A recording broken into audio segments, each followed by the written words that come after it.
In the vast, silent expanse of the cosmos, on a ship made of starlight and whispers, lived Zorp. Zorp was a small, three-eyed being from a planet where sustenance was absorbed, not tasted. Food was just energy, a dull, colorless necessity. His world was efficient, logical, but utterly devoid of flavor. One day, a cosmic hiccup sent Zorp's tiny scout ship tumbling through a wormhole, spitting him out into the blue and green skies of an unfamiliar planet, Earth. His ship, now a mangled heap of cosmic metal, crash-landed in a quiet suburban backyard.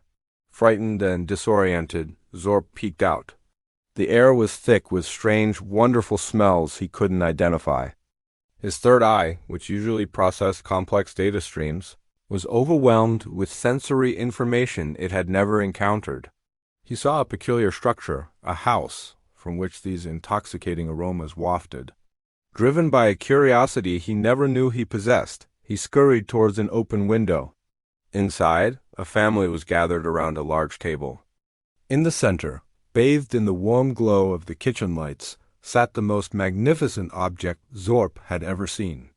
It was golden brown, glistening, and radiated a warmth that seemed to pull him closer. His ship's database identified it as Gallus domesticus, prepared via thermal radiation, but the humans called it roast chicken. The very word sounded magical. He watched as the humans carved into it, their faces lighting up with expressions of pure delight. They laughed, they talked, and they ate with a passion Zorp found mesmerizing. On his home planet, refueling was a solitary, silent affair. This was a celebration. Later that night, when the house was quiet, Zorp crept inside.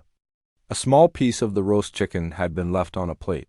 His mission was to repair his ship and return home, but an irresistible force compelled him. He extended a trembling, four-fingered hand and touched the food. It was warm. He brought it to his mouth, his primary nutrient intake port. The moment the chicken touched his tongue, his universe exploded. It wasn't just energy. It was a symphony. First, the savory, crispy skin, a burst of salt and herbs that danced across his senses. Data streams flooded his brain, but they weren't binary codes. They were memories he hadn't made, feelings he'd never felt. It was the warmth of a sun he'd never stood under, the comfort of a hug he'd never received. It was the taste of happiness. Zorp forgot all about his broken ship. He forgot about the cold, silent meals in the void of space. He had discovered a new galaxy, not in the stars, but in a single bite of roast chicken. He realized that the humans didn't just eat to live. They lived to experience moments like this. Taste wasn't just a biological function. It was a form of art, a language of love, a reason to gather. From that day on, Zorp became the neighborhood's most elusive food critic, and once, even daring a lick of a dropped ice cream cone.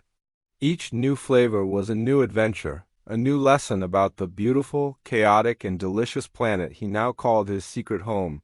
He never fixed his ship. Why would he? He had an entire world of flavor to explore, one bite at a time. And it all started with a simple roast chicken, a taste of a home he never knew he was looking for. Thanks for watching our story today. If you enjoyed Zorp's delicious adventure,